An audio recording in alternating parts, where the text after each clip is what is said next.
মাঝে মাঝে মনে হয় জীবনটা যেন এক মাঝ নদী, সাঁতরিয়ে কুল ছেড়ে অনেকটা দূরে চলে এসেছি, কিন্তু অন্য পাড়টা কখনো ধোঁয়াশা। পিছনে ফিরে তাকানো আর উপায় নেই, কারণ ফেরার পথটাও দীর্ঘ, অনেক দীর্ঘ। এই মাঝ নদীতে দাঁড়িয়ে পায়ের নিচে কোনো বালু নেই, মাটি নেই, কেবল অথই জল। মাঝে মাঝে স্রোতের টানে শরীরের অবশ হয়ে যাচ্ছে, মনে হয় ডুবে যাচ্ছি। তখন বেঁচে থাকার সব ইচ্ছা মরে যায়। আবার কখনো চাঁদের আলোয় দূরে আটকে পড়া আঁচড়া দেখা গেলে নতুন করে হাত পা ছোড়ায় শক্তি ফিরে পায়।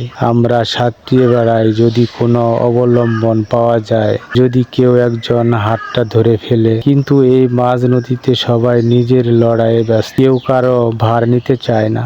এই ডুবে যাওয়া আর বেঁচে থাকার মাঝখানে মুহূর্তগুলোই হয়তো জীবন। এখানে কোনো নিশ্চয়তা নেই, আছে কেবল টিকে থাকার এক তীব্র নীরব লড়াই, আর নিজের প্রতি এই বিশ্বাসটুকু যে একদিন না একদিন এই হাত পা ছোড়া শেষ হয়ে যাবে, আর ভেজা শরীর আমি ঠিকই কোনো এক না এক কূলে পৌঁছাবো।